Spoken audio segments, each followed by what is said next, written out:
আজ মহাসপ্তমী, সকলকে জানাই মহাসপ্তমীর আন্তরিক শুভকামনা। ঘড়িতে বাজে এখন সকাল 11:30, আর আমি তৈরি হয়ে গেছি। আর একটু বাদেই বেরোবো ঠাকুর দেখতে। আমার সপ্তমীর সাজ কেমন লাগছে কমেন্ট করে জানাবেন। আমার সপ্তমীর সাজ কেমন লাগছে আপনাদের কমেন্ট করে জানাবেন। প্রথমে যেই পুজোটি আমরা দেখতে গেলাম সেটি হলো সল্ট লেকের এফডি ব্লকের পুজো। এই পুজোর থিম হলো দর্পণ দৃষ্টি, আত্মসমীক্ষার আয়না। এই থিমের মূল ভাবনা হলো মানুষ প্রকাশ্যে মুখোশ পরে থাকে। মুখোশ ছাড়া একজন ব্যক্তির আসল রূপটা আয়নায় দেখতে পাওয়া যায়। প্যান্ডেলটি তৈরি করতে নানা ধরনের কাজ এবং আয়নার ব্যবহার হয়েছে। আমার তো এই পুজোটি খুব ভালো লেগেছে। আপনারা এখানে এসে দেখতে পারেন। সপ্তমী অষ্টমীতে বৃষ্টি হবে অনেক দিন ধরে শুনছি, তাই সাথে করে ছাতা নিয়ে এসেছি।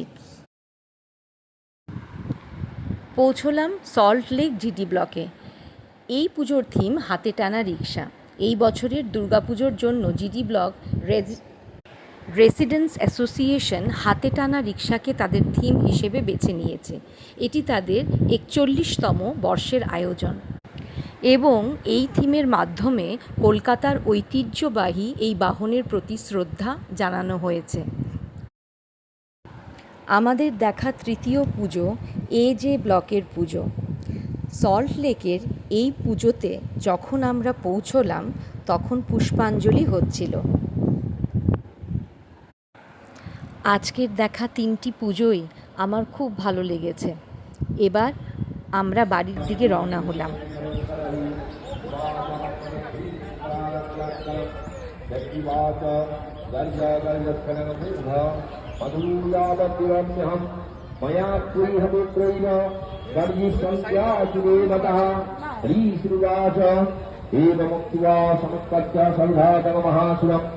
अदनाक्रम्यकण्डीतसुलनैनमकालय ततः सूतिपदाक्रान्ति अष्टयानि मुखा ततः अर्धनिष्कान्ते मातुदिव्यापिलीला संवृतः अर्धनिष्कान्ते वासो युद्धमानो महासुरः तया महासुरा दिव्या शिरस्सिक्यानि पातितः। আজ বাড়িতে রান্না হয়েছে ডালিয়ার খিচুড়ি, গোল গোল করে আলু ভাজা, ফুলকপির তরকারি। বাইরে থেকেও চিপস কেনা হয়েছিল, সেটাও নেওয়া হলো, মিষ্টি দই আর গোলাপ জামুন, সাথে পাঁপড় ভাজা। আজকের দিনটা খুব ভালো কাটলো।